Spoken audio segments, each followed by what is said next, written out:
Assalamualaikum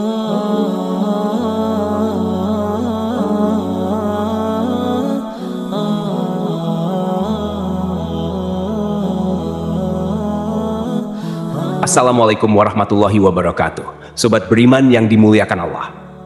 Alangkah lebih baik jika sahabat sekalian bantu support channel ini dengan cara like, komen, dan subscribe. Semoga kita selalu dalam keadaan sehat walafiat, dilapangkan rezeki, juga dimudahkan segala urusannya. Amin ya Robbal Alamin. Al-Baqarah adalah surat kedua di dalam Al-Quran yang memiliki 286 ayat, 6.221 kata, dan 25.500 huruf, menjadikan Al-Baqarah sebagai surat terpanjang di dalam Al-Quran. Al-Baqarah sendiri memiliki arti sapi betina. Kisah ini berlatar belakang di masa dakwah Nabi Musa alaihissalam kepada kaum Bani Israel. Ketika itu ada seorang yang sangat kaya dari kaum Bani Israel. Orang ini sudah berusia tua dan tidak memiliki anak. Artinya, ketika ia meninggal dunia nanti, ahli warisnya adalah saudara-saudaranya. Tidak ada riwayat yang menyebutkan nama laki-laki tua ini. Namun, salah satu saudara sepupunya berharap untuk menjadi pewaris harta tersebut. Karena desakan hidup, ia tergoda untuk melakukan perbuatan yang tidak benar demi mendapatkan warisan. Akhirnya, ia membunuh saudara sepupunya dan membawa jasadnya ke perbatasan dua wilayah untuk mengaburkan pelakunya. Konflik pun terjadi antara kedua wilayah, karena masing-masing saling menuduh.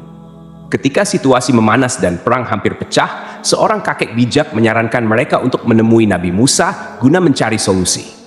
Nabi Musa kemudian berdoa kepada Allah Subhanahu wa Ta'ala agar diberi petunjuk untuk menyelesaikan masalah ini. Allah memberikan wahyu kepada Nabi Musa agar mereka menyembelih seekor sapi betina sebagai bagian dari solusi untuk menemukan pelaku. Awalnya, kaum Bani Israel merasa bingung dan heran dengan perintah ini. Tetapi Nabi Musa menegaskan bahwa ia hanya menyampaikan perintah Allah dan tidak bermaksud main-main. Akhirnya, mereka mengikuti perintah tersebut dan melalui mukjizat Allah, pelaku pembunuhan pun terungkap. Dari sini timbul pertanyaan, kenapa harus sapi? Bukankah bisa dengan hewan lainnya seperti kambing atau unta? Para ulama mengatakan bahwa di dalam hati orang-orang Bani Israel ketika itu masih ada kecenderungan menuhankan sapi. Sebagaimana kisah yang diceritakan, Samiri pernah membuat patung sapi untuk menggantikan Allah Subhanahu wa Ta'ala. Setelah diperintahkan untuk mencari sapi betina oleh Nabi Musa, bukannya langsung mencari. Orang-orang Bani Israel malah menanyakan, mau sapi yang seperti apa? Mau yang bagaimana? Mau warna apa? Memang, teman-temanku, orang-orang Bani Israel ini terkenal suka membantah dan merasa sok pintar. Akhirnya, karena banyaknya pertanyaan dari mereka, Nabi Musa memberikan ciri-ciri yang sulit untuk sapi yang harus mereka cari. Nabi Musa berkata, carilah sapi betina yang tidak terlalu tua dan tidak terlalu muda, tidak terlalu kecil, dan tidak juga terlalu besar. Namun, bukannya langsung mencari, mereka malah menanyakan lebih detail tentang sapi itu. Mereka berkata, wahai Musa, berdoalah kepada Tuhanmu, mau seperti apa warna sapinya? Setelah mendapat petunjuk, Nabi Musa berkata, carilah sapi betina berwarna kuning pekat, tak ada warna lain kecuali kuning di seluruh tubuhnya. Jika ada orang yang melihat sapi ini, ia akan langsung suka.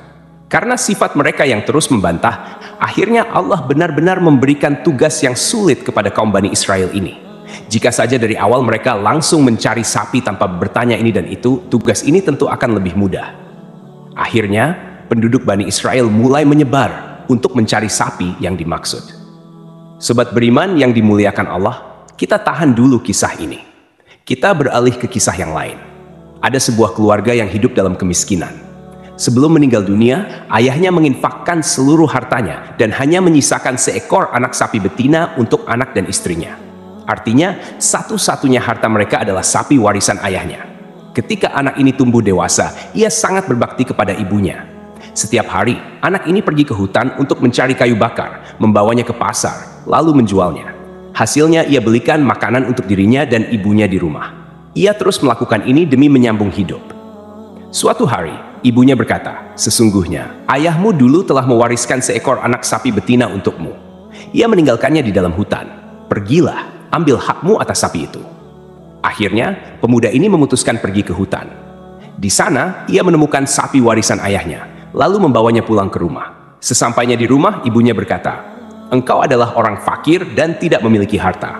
Engkau kerepotan mencari kayu bakar di siang hari dan melakukan qiyamul lail di malam hari. Oleh karena itu, pergilah jual sapi ini di pasar dengan harga 3 dinar. Pemuda ini pun membawa sapi ke pasar untuk dijual. Ketika sedang menunggu pembeli, tiba-tiba datang seorang laki-laki. Di sini Allah sedang menguji hambanya yang saleh ini. Apakah ia amanah dalam menjalankan tugas dari ibunya? Allah mengutus seorang malaikat yang menyamar menjadi manusia. Laki-laki itu berkata kepada pemuda penjual sapi, "Wahai anak muda, engkau jual sapi ini berapa?" Pemuda itu menjawab, "Aku menjualnya dengan harga 3 dinar, dengan catatan ibuku meridhoinya." Lantas laki-laki itu berkata lagi, "Aku beli sapi ini dengan harga 6 dinar, tapi engkau tak perlu meminta persetujuan kepada ibumu. Kau ambil saja 3 dinar secara diam-diam, dan 3 dinar sisanya kau berikan kepada ibumu." Pemuda itu berkata, "Seandainya engkau memberikan emas sebesar sapi ini pun, aku tidak akan memberikannya kecuali dengan ridho ibuku." Kemudian pemuda ini pulang dan menceritakan kepada ibunya tentang harganya. Lalu sang ibu berkata, "Kembalilah ke pasar, jualah dengan harga 6 dinar berdasarkan ridho dariku." Pemuda itu pun kembali ke pasar, menemui malaikat yang menyamar sebagai pembeli tadi, dan berkata, "Ibuku menyuruhku menjual sapi ini dengan harga 6 dinar, tidak kurang dan tidak lebih." Tuan laki-laki itu berkata, "Saya akan membeli sapi ini dengan harga 12 dinar. Kau bisa ambil 6 dinar untukmu, dan 6 dinar sisanya kau berikan kepada ibumu tanpa perlu ibumu tahu harga sesungguhnya." Namun, pemuda ini tetap menolak tawaran tersebut. Ia pulang menemui ibunya dan menceritakan hal ini. Lalu ibunya berkata, "Sungguh, orang yang mendatangimu itu adalah malaikat dalam bentuk manusia yang diutus Allah Subhanahu wa Ta'ala untuk mengujimu. Jika ia datang lagi, katakan padanya, 'Apakah engkau memerintahkan kami untuk menjual sapi ini atau tidak?'" Pemuda itu pun berangkat lagi ke pasar. Ia bertemu lagi dengan malaikat yang menyamar tersebut dan menyampaikan pesan ibunya. Laki-laki itu berkata, "Jangan jual sapi ini sampai datang suatu hari nanti. Akan ada orang yang membelinya atas perintah dari Nabi Musa. Juallah sapi ini dengan harga emas seberat bobot sapi ini." Pemuda itu pun pulang dan memutuskan untuk tidak menjual sapi tersebut di pasar. Pada suatu hari, orang-orang dari Bani Israel datang hendak membeli sapi itu atas perintah Nabi Musa alaihissalam. Pemuda itu berkata, "Silakan Tuan, aku menjual sapi betina warisan ayahku ini dengan harga emas seberat bobot sapi ini." Artinya, jika bobot sapi itu 1 ton, maka harganya juga emas seberat 1 ton. Orang-orang dari kaum Bani Israel pun terkejut mendengar harga tersebut. Akhirnya, mereka patungan untuk mengumpulkan emas sebesar itu. Sapi betina tersebut pun dibeli dengan harga sesuai bobotnya. Teman-temanku seiman, sapi itu kemudian dibawa kepada Nabi Allah Musa alaihissalam. Sapi tersebut disembelih, lalu Nabi Musa mengambil bagian paha kaki sapi itu dan memukulkannya ke jasad Syam atas izin Allah Subhanahu wa Ta'ala. Jasad yang sudah meninggal ini tiba-tiba bangkit dari kematiannya. Nabi Musa pun berkata kepadanya, "Wahai Syam, siapa di antara mereka yang membunuhmu?" Lalu dengan isyarat tangan, jasad Syam menunjuk kepada saudaranya, Uhaiha. Setelah itu, Syam kembali meninggal dunia. Akhirnya, diketahuilah siapa yang membunuh Syam. Uhaiha langsung ditangkap dan diberi hukuman atas perbuatannya. Akhir kisah, ada riwayat yang mengatakan bahwa pemuda saleh yang tiba-tiba kaya raya tadi menikah dengan istri dari Syam, seorang pedagang kaya raya. Pemuda itu pun menjadi semakin kaya atas pernikahannya tersebut. Wallahu alam bisawab. Jadi itulah kisah tentang sapi betina dalam surah Al-Baqarah. Semoga kisah ini bermanfaat. Lebih dan kurangnya mohon dimaafkan. Yang benar datangnya dari Allah Subhanahu wa Ta'ala. Sedangkan khilaf atau keliru datangnya dari saya pribadi sebagai manusia biasa. Sampai jumpa di kisah-kisah seru dan penuh makna selanjutnya. Saya akhiri. Wassalamualaikum warahmatullahi wabarakatuh.